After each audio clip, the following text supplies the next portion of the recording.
Do you want to provide a memorable experience at your event? Book Pin Bounce at 561-727-5488. Pin Bounce offers bounce houses, cotton candy machines, tables, chairs, and other event services in Palm Beach County, Florida. We offer all you need in one place. Follow us on social media using @PinBounce, and to book your event, call us at 561-727-5488. Remember, we put the P in party with the Pin Bounce touch. Go Pin Bounce! Clad's Resources and Consulting values its customers. Our planner Footsteps to My Vision is a 13-month planner that can be used for 5 years. It walks you through SMART goals, SWOT analysis, action planning, and holds you accountable through 3 monthly check-ins. We work only with top quality materials, innovative designs, and verified suppliers, which are guaranteed to deliver to our high expectations, because when it comes to our customer satisfaction, there's no room for compromise. Made with high-quality PU leather and paper planner helps you focus on achieving your goals by giving you a sense of personal and professional satisfaction.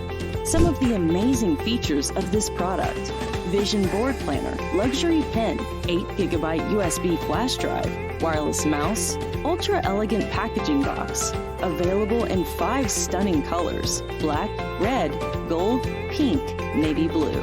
Material: PU leather. 13-month planner. Elastic band for easy handling. Our Footsteps to My Vision is available at Amazon, Facebook, Instagram, our website, and at Walmart. You may also follow us at www.cladsresources.com, Instagram, Clads Resources, Facebook, www.facebook.com/cladsresources/.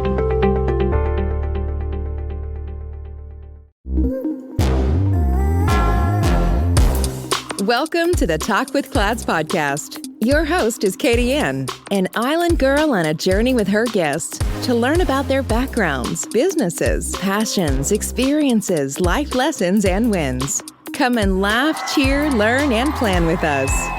My friend, take some time to come and talk with Clads.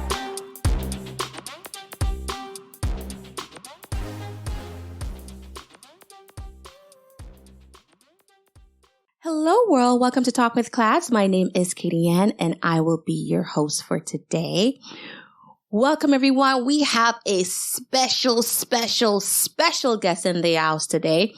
And she is what I call a girl boss, female boss, woman boss, whatever you want to call it. She is it. Her name is Louna Avril.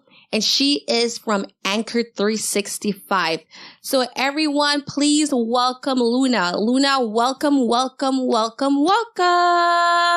Hi, Katie Ann. Thank you so much for inviting me to, talk a little bit more about what we do here at Anchor 365. Thank you for that wonderful introduction. We're glad to have you just come and sit and talk with us on Clads. So introduce yourself to the audience. Tell them a little bit about your background and how Anchor 365 started. Well, I have been working in the healthcare industry for over 2 decades now. I have been in the healthcare industry helping people and businesses maximize their true potential. Prior to being the CEO and founder of Anchor 365, I was a licensed nursing home administrator. I was tasked with overseeing several departments, including nursing, managing a multi-million-dollar budget, and ensuring compliances of, local, state, and federal regulations. I also have a master's, an MBA from Nova Southeastern University with a conference and entrepreneurship. And I did my undergrad at University of New Haven, where I attained a business administration and marketing degree. Oh, wow. Yeah. So absolutely qualified, educated. So what made you decide? Because we met in a previous life or work journey, I like to say. And you were a nursing home administrator doing the thing, and you were consistently recognized for doing such an amazing job and running a good ship, a well-manned ship, I like to say. So what made you branch out on your own? Well, I've always wanted to have my own business. That's why when I went and got my MBA at Nova, I focused on entrepreneurship. But I was always, looking for that right opportunity. And during the pandemic, and definitely as COVID started to ease, I felt like there was an opportunity for me in the healthcare field because I was looking at all of the shortage in the field. And I felt like, what, I can definitely assist, hospitals, nursing homes, just identifying staff, qualified staff to help with the shortages and also to build their workforce. Because I feel like the healthcare field, it's a beautiful field. And we knew already that the field was broken in many ways. And it's no fault to any of the individuals who are working in the industry, but there's just a huge shortage because the need is great. We have a lot of people retiring. We have a lot of people getting sick and they need the service. And our healthcare professionals, they're heroes. And we realized that even more during the pandemic. So I said, you know what, I want to help with the critical staffing shortages. And I really want to work on attracting more people to the workforce to help with the gap. Okay. So let's take a little step back, Louna, because a lot of people, we use the word nursing home, skilled nursing, long-term care, all those. So describe to the audience what the environment looks like for when you go to a nursing home so they can picture the industry itself.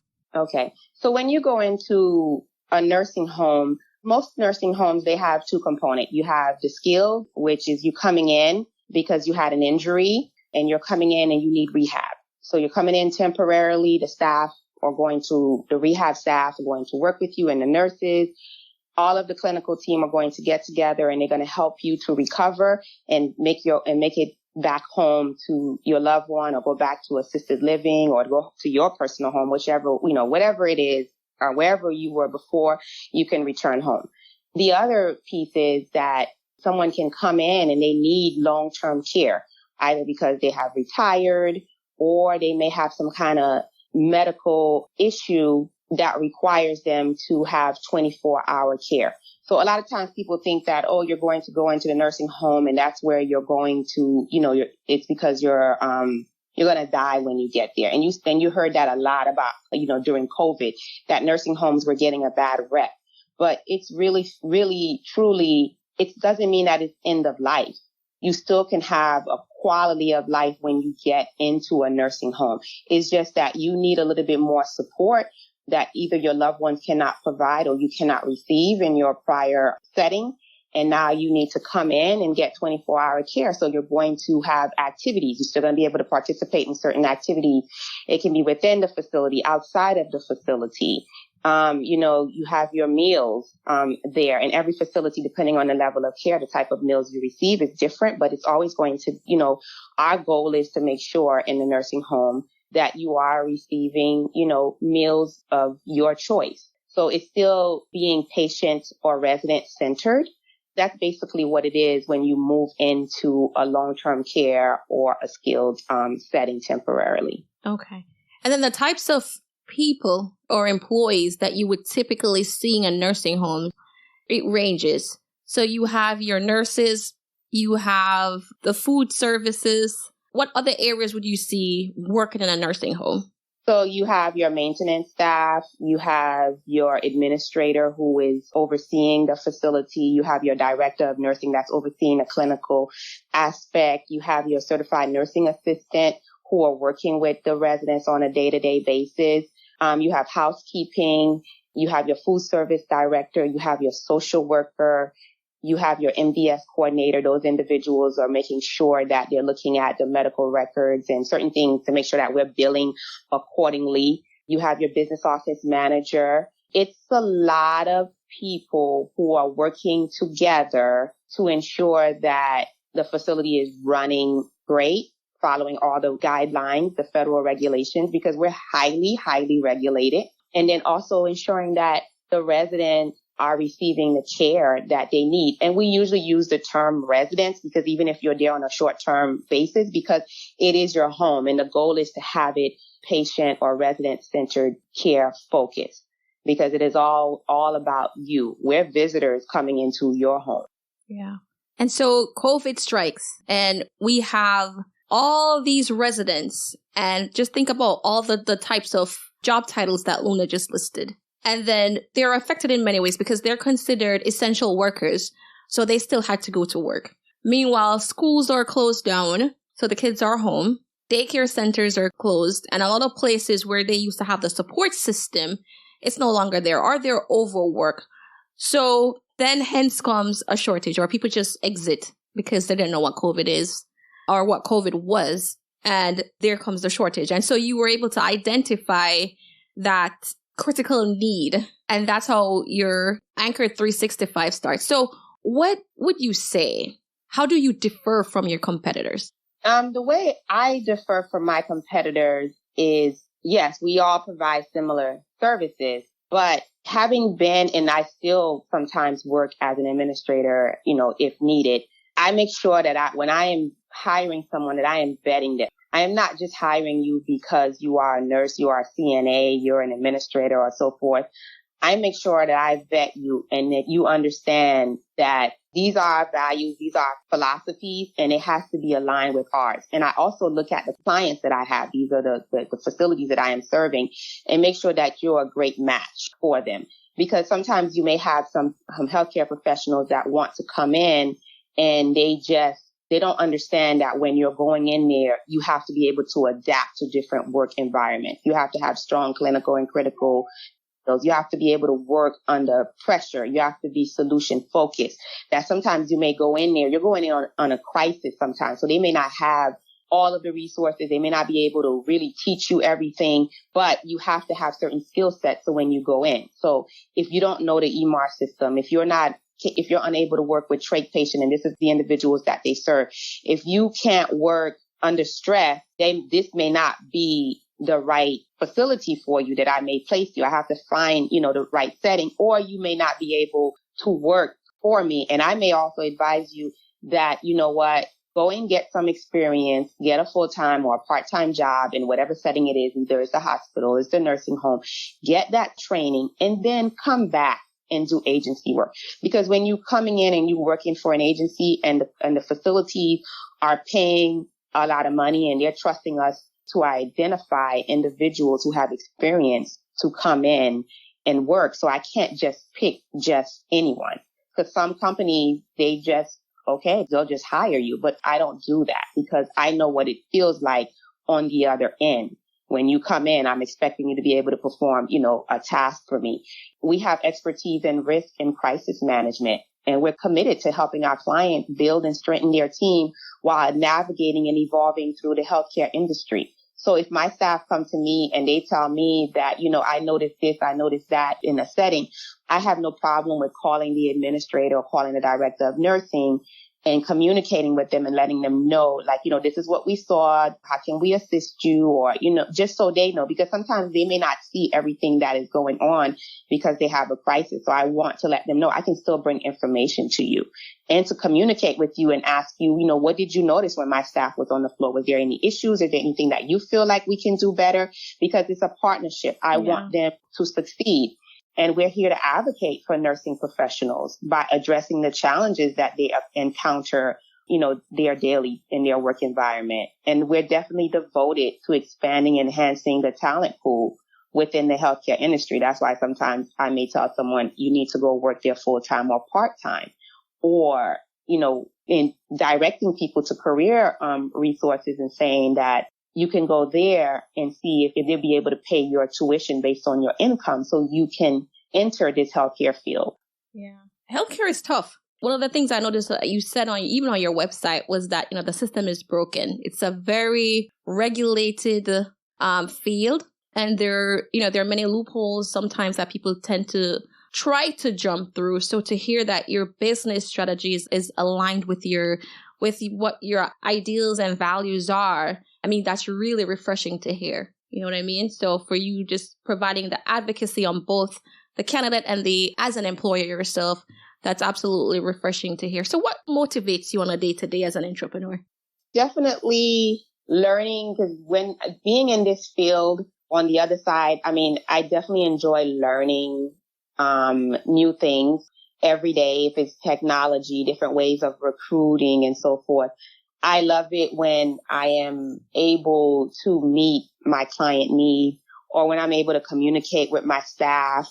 Either it's to help them grow professionally, because I had someone the other day, she was getting ready to pursue a position as a director of nursing and assisted living. And, we kind of talked about it just to help her prepare for that opportunity. So those things motivate me and encourage me, because I love communicating with people. The other thing that we do, like, the services that we provide, I also provide direct placement.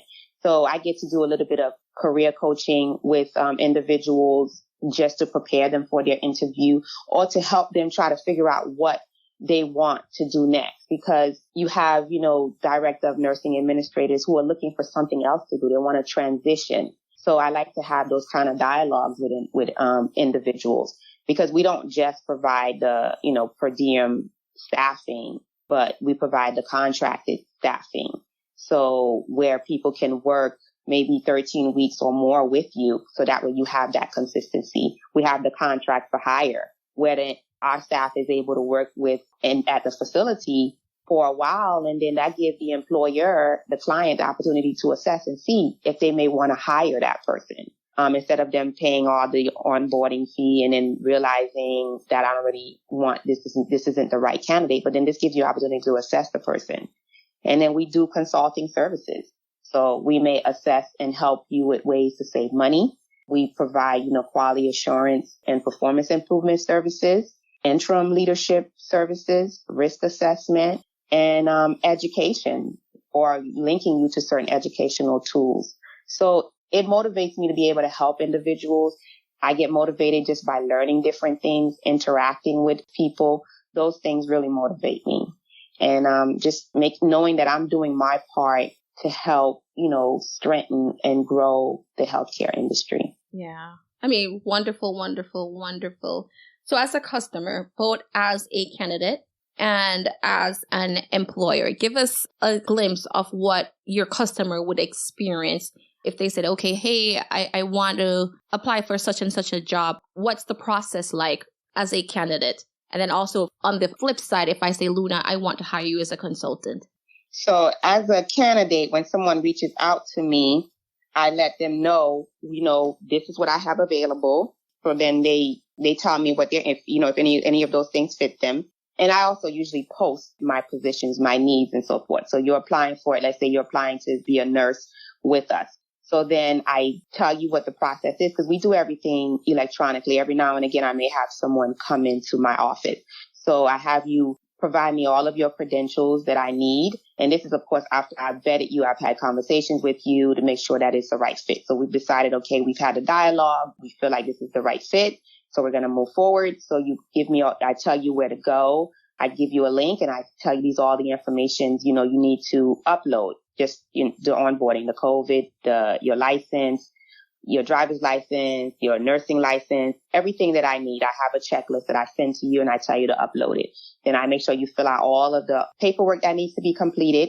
Then we do what we call, once you've given me all the paperwork, everything looks good. I've checked your references and so forth. Then I am going to now tell you, I want you to fill out a skills checklist. And the skills checklist allows me to see what your clinical capabilities are. And depending on your score, I will see if we need to move forward in the process or not, or if I need to recommend that, again, you may need to work on this particular skill set before you should pursue working, with, at an agency.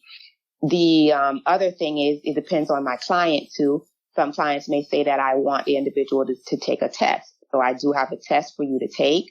Again, that allows me and the client to see what your clinical capabilities are. Once you've done all of that, then we do the drug test and the background checks. And once everything clears, you go through the entire process. Of course, through the onboarding piece too, we're doing the orientation, letting you know certain things that is required, from abuse, from infection control. There's a lot of things that we go over during the orientation process just to make sure that you are ready for wherever we're going to place you. So once everything is done, then I reach out to you when I have an opening. You tell me what your availability is. Then we start to connect you with our clients. That's mainly, I described the contract for hire, and the interim is basically the same thing too. Yeah. And you know what? You just touched on what your philosophy is, which your website, it says, we're driven to deliver the highest level of service and cultivate an experience that will propel our company and our client forward. And when you said you screen, you really do screen. Yeah. So your customers and, on both ends, on the candidates end and on the employers end, they're getting top-notch service because you're making sure that every box is checked. So if I am a candidate or an employer and I want to contact you, where is your website? Where can I find your information? Our website is anchor365.com. And also, a lot of times individuals contact us, and our phone number is 561-208-5323. Wow. So can you repeat the telephone number again? Yes, 561-208-5323. Okay. Well, there you go. Do you want to provide a memorable experience at your event? Book Pin Bounce at 561-727-5488. Pin Bounce offers bounce houses, cotton candy machines, tables, chairs, and other event services in Palm Beach County, Florida. We offer all you need in one place. Follow us on social media using @PinBounce, and to book your event, call us at 561-727-5488. Remember, we put the P in party with the Pin Bounce touch. Go Pin Bounce! Clad's Resources and Consulting values its customers. Our planner Footsteps to My Vision is a 13-month planner that can be used for 5 years. It walks you through SMART goals, SWOT analysis, action planning, and holds you accountable through 3 monthly check-ins. We work only with top-quality materials, innovative designs, and verified suppliers, which are guaranteed to deliver to our high expectations, because when it comes to our customer satisfaction, there's no room for compromise. Made with high-quality PU leather and paper planner helps you focus on achieving your goals by giving you a sense of personal and professional satisfaction. Some of the amazing features of this product: Vision Board Planner, Luxury Pen, 8GB USB flash drive, wireless mouse, ultra elegant packaging box, available in 5 stunning colors: black, red, gold, pink, navy blue. Material: PU leather. 13-month planner. Elastic band for easy handling. Our Footsteps to My Vision is available at Amazon, Facebook, Instagram, our website, and at Walmart. You may also follow us at www.cladsresources.com, Instagram, Clads Resources, Facebook, www.facebook.com/cladsresources/. You're listening to Talk with Clads. Find more resources online at cladsresources.com. Now back to the show with your host, Katie Ann. So you sound like you're doing a lot of work just to make sure that your customers are getting the best service that they can possibly get. And, with work, it can affect your family. So how has being an entrepreneur affected your family life? My family is very supportive, but my husband definitely, keeps me grounded. He does help me sometimes, try to make sure I'm having that work-life balance. But now it's been a year now, a little over a year since I launched the business. So there are times definitely in the beginning where I am working, around the clock. But the reason too that I put so much effort in making sure that I screen, and then it's not to say that I haven't placed someone and it wasn't the right setting for that individual. And I will talk to that individual and I'll tell my client, thank you for letting me know. But it's because I'm still an administrator at heart. So I know what it's like. And I know that the industry is heavily regulated and that we're dealing with individuals' lives. So I have to make sure that a person that I am putting there, I don't set them up for failure. I don't set the facility up for failure, nor, the resident up for failure. I just want to make sure. So of course, nothing is ever perfect, but I am, very, very much committed to that, to ensuring that, we provide great service. Yeah. And, with healthcare going on, especially after COVID, many people reevaluated where they were in life. Is this what, because people were dying, you didn't know like what this pandemic was. And you had a lot of nurses, and not only in healthcare, but more so it was magnified in healthcare, was the Great Resignation, where people were just leaving left and right. They were walking off shifts, and they were burnt out. So being in the industry now, and you've been in the industry for a long time, what do you think about the state of healthcare, especially in skilled nursing and long-term care right now? Right now, you still have individuals who are still stressed and burnt out. But at the same time, I do see individuals coming back. So nurses that were traveling or working solely for agencies, some of them are coming back full-time, or coming back part-time, or doing per diem. But they do want flexibility. So you may have, some facilities are open to 12-hour shifts. So that way that person works 3 days a week. They have the flexibility to spend time with their loved ones or pick up shifts elsewhere because they're still struggling financially. There's a lot of our nurses, our CNAs who are struggling financially. I see some CNAs now who are saying, I don't want to work in a hospital or nursing home setting and have so many residents or patients to work with. Mm-hmm. I want to work in private duty or home health. So it's definitely a candidate market, and they have the flexibility to move within different sectors within the healthcare industry. And I think that's beautiful. I find that the hospitals, because I may be talking to one of my nurses, they were working as a nurse in a nursing home, and they're like, Louna, I have an opportunity to do ICU or travel. I said, why don't you just go do ICU for now? Because travel will always be there. The rates are going down. Before, they were not just willing to let nursing home nurses go into the hospital. So this is your opportunity. The hospital open. They're going to be training you. Then go ahead and do that. You see nursing homes and everyone, are willing more to take new grads and train them. But what I think that nursing homes should be open to also, but they have to structure and set themselves up for this, is that when you have a hospital nurse who wants to come into the nursing home, either in a management level, nursing homes are not always open to that. Yeah. And I understand why sometimes too, because I don't always like to hire a nurse that works in a hospital to go work in a nursing home. I have a very candid conversation with them, letting them know that the patient, the resident to staff ratio is different. Mm-hmm. It's higher. The demand is higher. We do a lot more for our residents because they reside there. So you spending a lot of time communicating with them, their families, you're taking them to activities, you're doing this, you're involved in a lot. So it's not just what you may do in the hospital, and your patient or resident load is a lot less. But there are people who want to transition, and I think we should, be able to allow them to transition. So I think the nursing homes need to do a lot better with that. I feel also that we need to do better. And we saw that a lot during COVID with providing some type of support with child and elder care support. I agree because on that when one. you saw some of the daycares, we're like, all right, these are our heroes. We're willing to, offer free daycare, offer it at a discounted rate. But we need to figure out to give them that support so they can come to work and have peace of mind.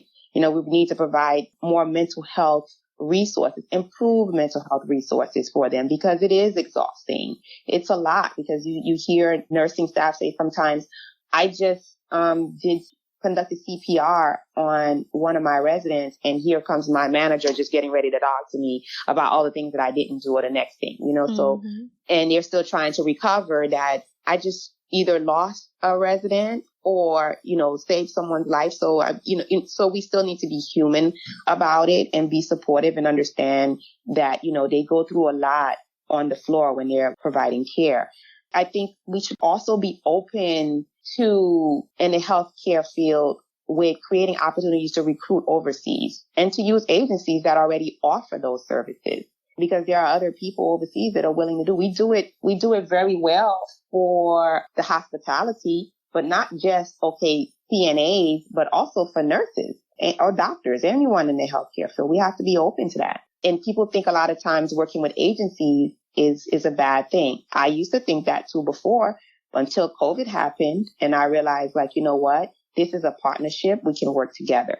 And I understand that companies are trying to get out of agency, because I worked on an interim basis not too long ago, and I was able to reduce their agency usage by 73% within the short period of time that I was there. I understand that. But at the same time, you don't want to get agency out too quickly, where then your staff are being burnt out. Yeah, I agree with you, Luna, because let you get back to your point, because it's twofold. Do you think, right? Because you're saying like there's all these things that employers need to offer to their employees right now. And you've been the employer, and you are the employer, both for yourself, and you've been in that setting for someone else, and you've been on the placement side. So do you think that employers have reached a mindset or have realized it's a candidate market as yet? Or they're still in the frame like it's an employer's market and you have to meet my demands? No, a lot of them understand it's a candidate market because they've increased their rates. They are open to hiring new grads and training them. And some, like I said, are willing to do 12-hour shifts because they understand that. But we still have a lot more work to do. You know, we utilize technology to some degree, but we need to fully utilize technology. You got to be able to work smart and reduce the documentation that nurses may have to do by having some things populate. And it's not their fault. It's just healthcare in general, because you have to be reimbursed by insurance and documentation that sometimes you find yourself documenting so much that you're not able to spend as much time as you would like with your resident. But the more you utilize certain technology and it populates instead of you having to reduce the redundancy, the better it will be. So I do feel like employers in healthcare, they understand that, but their challenge is also money. Yeah. And then I think with nursing homes, we are a lot of times behind, but they do understand it, and it's a challenge because the industry is changing so much. There's a lot of nursing homes that have closed. There's a lot of nursing homes that have been bought out by other companies. So it's like a lot that's happening, and I do see some good things that are occurring, and that can occur to help this industry forward because we need it. Yeah. So. I mean, there are definitely the challenges. You know, I've been in the same industry as you are. And when you mentioned the documentation, I thought about a time where being the HR person in a facility, and the nurse had literally just saved someone's life, and she didn't do all her documentation, so she was staying behind to document, and she didn't clock out on time. And following week, I had a conversation with her manager, and her manager wanted to write her up for not clocking out on time. And I'm like, well, like, given the circumstances, like, are you kidding me? Did you just think this process through where it's like she had to do all these other things to catch up, being a part of that, what do you call it? I forgot the name of the team that they used to call it.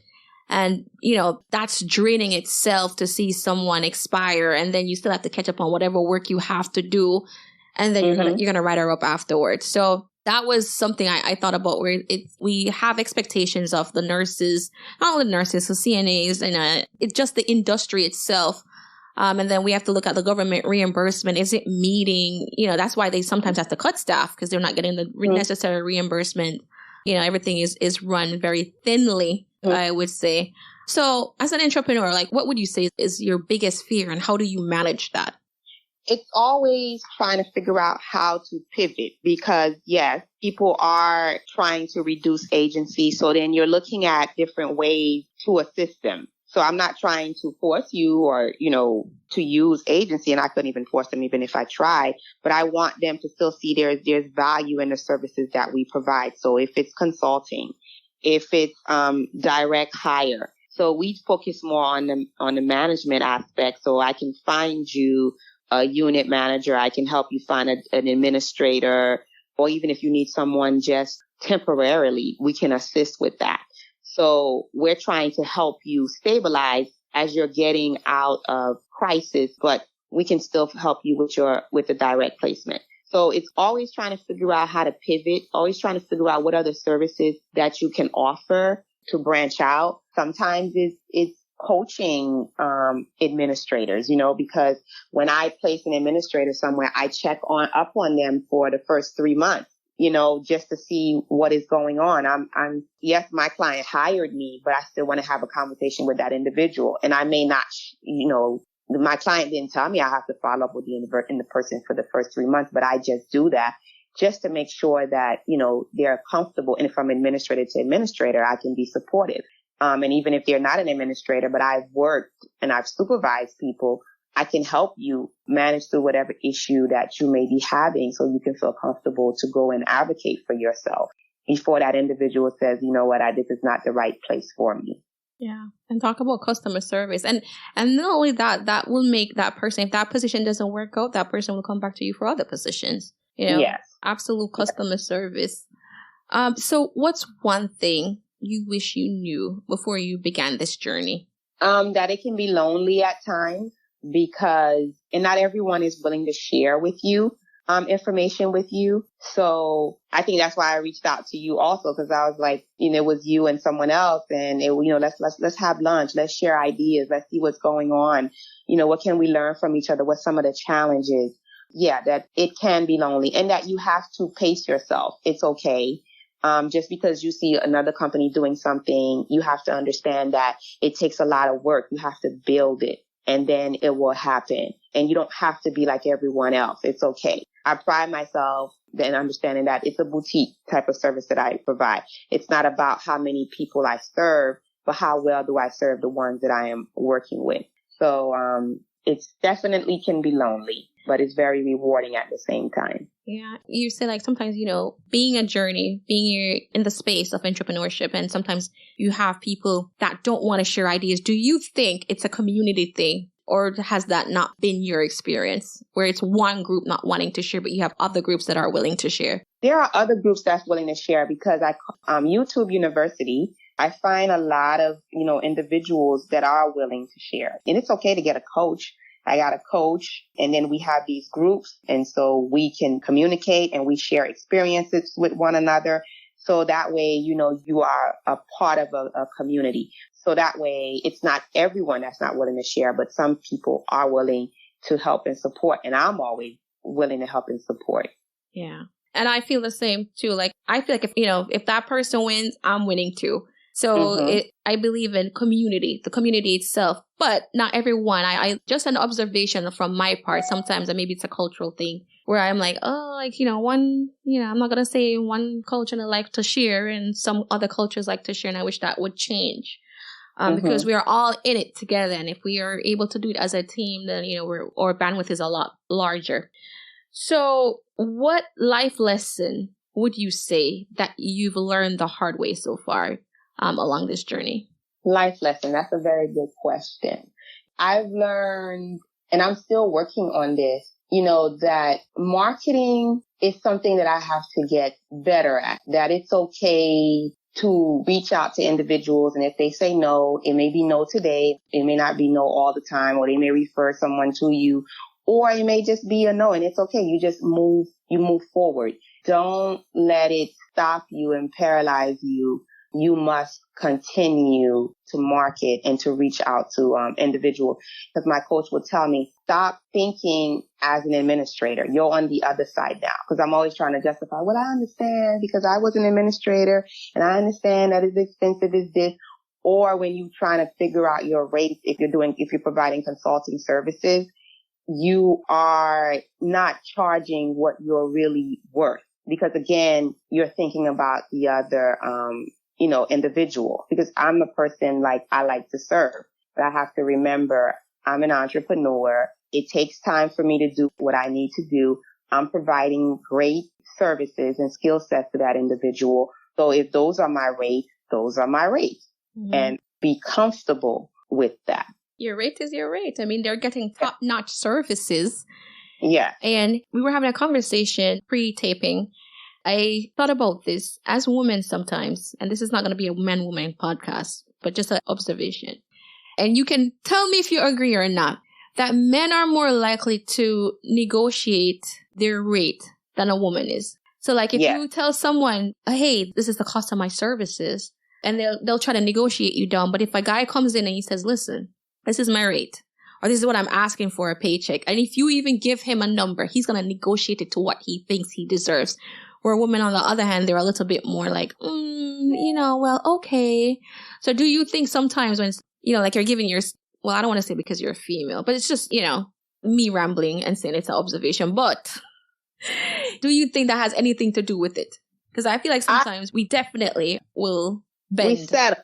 Yeah, we settle because sometimes, yes, that's true. Because, and it can be race, it can be anything. And I'll use my husband as an example. I'll say, well, this person recruited me once and they want me to start on X date. And he said, well, they recruited you. You're happy where you are. Tell them, although you're going to be giving your employer 30 days, tell them you'll start in 60 days. I said, but he said, they recruited you. You are not the one that was looking for them. You said you need to do X, Y, and Z. You want to attend your son's graduation. Tell them your start date. And I was like, I felt uncomfortable. And I went in and I said it, and they were like, okay. And I was like, oh, but I was nervous and everything. So that's the things that I've been trying to get comfortable in, because my husband will say, well, that's your rate. Even I had someone I was working with. He was like, okay, Louna, we want to hire you as a consultant. And I said, okay, and I'm like dancing around what my rate is. He's like, just tell me what the rate is, Louna. And I told him what the rate is. He said, what I told him, they pay their consultant $100 more than what I told him. Yeah. And so you see, it's like, you have to be comfortable with negotiating for yourself. So I do find myself sometimes as a woman being, a little nervous about doing that. But then I have to remember and say, okay, you know how you're going to go above and beyond. You know that you're very skilled in this area. You know the amount of work that it takes for you to do what you need to do. So you need to make sure that you are charging individuals accordingly. Yeah, you're charging for your worth. You're charging, This is the time I'm going to put in. This is the credentials I have. You're paying me for expert services. And so my price is my price. Yeah. And my coach would tell me that too. Louna, stop. Your price are your price. And if they say no, it is okay. Yeah. That person didn't value you or they can't afford it. And it's okay. So you have to move on. That is not the right person for you. Yep. And that's very sensible advice. So that brings me to ask you this. What's the most sensible thing you've heard someone say once you've started Anchor 365? Another great question. The most sensible thing that I've heard someone say to me since I've started Anchor 365. I think, again, it's working with my coach. It's really, and it's kind of like what we were talking about before with the negotiation and being comfortable in my skin and being comfortable to hear no. And, making sure that I don't give off because I would tell her, this person wants to negotiate with me. She said, you know what? You have to really look, Louna, if you're not giving off some kind of energy, that makes everyone want to negotiate with you. So I'm always assessing that because sometimes I'm talking and I'm already, the way I may phrase the statement, I've already given the person an option that they can negotiate. So I'm always, before I call someone, I practice and I try to be concise so I don't talk myself out of the deal or I don't give the person an out or an opportunity to negotiate. Yeah, that's a great message because I find myself rambling too. So I'm going to do what you do and start practicing before I make the phone call. So if you had the opportunity to get a message across to a large group, what would your message be in terms of being a business owner? It's definitely a great opportunity. You learn a lot about yourself. And understanding, too, that in life, Rich Dad, Poor Dad is one of my favorite books. And understanding life that it's definitely a journey. There are a lot of things that I've learned along the way when I've gone to work certain places. There's, understanding that you're picking up certain skill sets, you're building. And then now I am applying that to me being an entrepreneur. And you have to enjoy it. You have to enjoy the goods, the highs, the lows. Sometimes, in the beginning, I would record myself just to see today was a good day. Today was a bad day. I worked through this or whatever. And I would look back on it and say, wow, I remember when I was stressing out about this.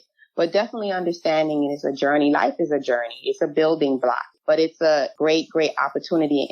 And there's no failure. It's all about how do you pick yourself back up and move forward? How do you fail forward? That is one thing. Don't limit yourself, because that's one of the things I learned during COVID. Life is short. We definitely need to go out and pursue our dream. Yeah, we really At least do. give it a try. You don't know until you give it a try. You just have to jump. You definitely just have to jump. So what has been your best experience so far? What lessons did you learn from it? And how do you intend to apply it to your everyday life, or continue to apply it to your everyday life? I mean, running Anchor 365 has been my best experience overall. You know, just the support that I've gotten from certain individuals that I've worked with, those relationships that I've built, those people who have believed in me. And then there are some, you know, that for whatever reason wasn't able to work with me, to open doors for me, but it's okay.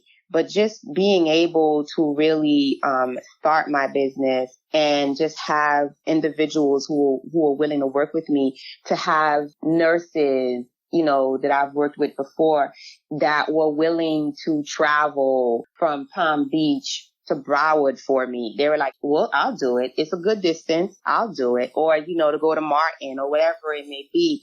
I really, truly appreciated those individuals. And some of them tell me it's because you've made a huge impact in my life. When I was working, you know, on the floor, I was working with you and you were my administrator. So just to have those support and those individuals that started off with me, they're such professionals and so committed that they really help with the branding that I want for my business. Wow. Speak about being a positive influence to others. So now they're saying, hey, I'm gonna pay it back or pay it forward. So who has been, or dead or alive, the top 3 most influential people in your life so far? I would say my eldest sister has definitely been influential and supportive, because she's like my mom. Then I have another sister who has supported me so much with Anchored, from helping me find business, from listening to my ideas, for being my consultant, you know, giving me tough love. And definitely my husband, he's my anchor.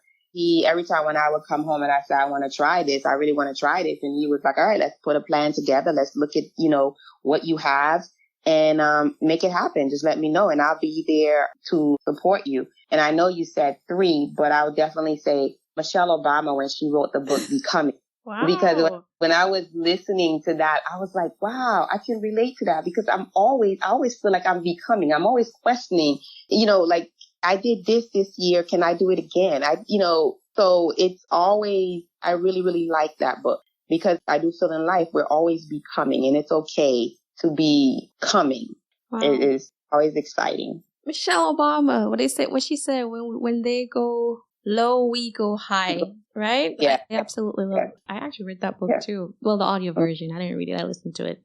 So great book. And there's another one. I think her name is Sheryl Sandberg. She used to be at Facebook, called Lean In. That's a good one too. So I highly recommend the book Lean In. Oh, definitely. I've written it down. I just love motivators, you know, so and anywhere that you can find it, be it a book or someone, or just listening to something motivational. I absolutely love it. Or Sarah Jakes. I love Sarah Jakes. I don't know if you listen to Sarah Jakes Roberts, but she's also good. All right. So we have reached the part in the interview where I ask you, if you could step into my shoes, what would you have asked yourself that I have not asked you so far? Wow, you ask a lot of great questions, and some that, you know, stumped me a little. I mean, I think you did a pretty great job. Thank you. But there's one question I thought about when you mentioned your husband. Is there meaning with the word Anchored 365? You know, when we were getting married, I wanted to come up with a logo for our invitations and so forth. And I had an anchor. And I came up with that because I was like, you know what, with him coming into my life and us, you know, coming together and our kids and everything, he's anchored me. We've anchored one another. And so I was like, you know, I was trying to come up with a name. And I said, what is it that I really, truly want to do? I really want to help. And I really want to try to help anchor, you know, our candidates, our clients, you know, provide stability So that's why I came up with the anchor. And then the 365, of course, is, 365 days out of the year. We want to anchor you. We want to help support you. Oh, well, beautiful. I was like, I never asked her. See? But there was one question that I didn't ask you. Well, again, where can our listeners connect with you online, social media, telephone? Share your contact information. So definitely on our website is Anchored 365. And on there's links to our Instagram and Facebook. You also can call me at 561-208-5323. 561-208-5323. All right. Well, Louna, it was a pleasure speaking to you, hearing about Anchor 365, hearing about your journey, and just getting your viewpoint on the healthcare sector itself, and having our listeners be a part of that journey. So thank you so much for taking some time to chat and speak with the Clads family. And thank you so much for talking with Clads. Bye, guys. Do you want to provide a memorable experience at your event? Book Pin Bounce at 561-727-5488. Pin Bounce offers bounce houses, cotton candy machines, tables, chairs, and other event services in Palm Beach County, Florida. We offer all you need in one place. Follow us on social media using @PinBounce, and to book your event, call us at 561-727-5488. Remember, we put the P in party with the Pin Bounce touch. Go Pin Bounce! Clads Resources and Consulting values its customers. Our planner Footsteps to My Vision is a 13-month planner that can be used for 5 years. It walks you through SMART goals, SWOT analysis, action planning, and holds you accountable through 3 monthly check-ins. We work only with top quality materials, innovative designs, and verified suppliers, which are guaranteed to deliver to our high expectations, because when it comes to our customer satisfaction, there's no room for compromise.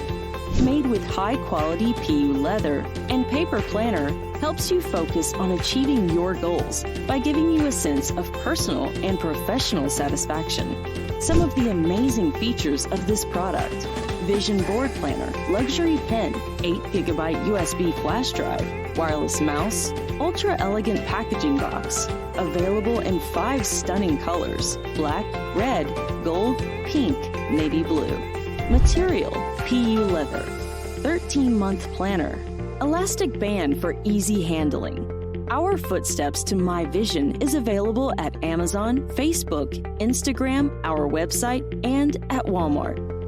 You may also follow us at www.cladsresources.com, Instagram, Clads Resources, Facebook, www.facebook.com/cladsresources/.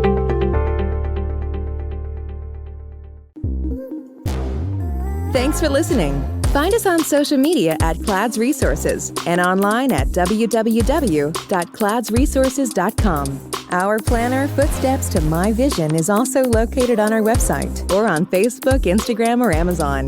Don't forget to like, subscribe, and share. And check back weekly for new episodes. Until next time, keep creating your footpath to your vision.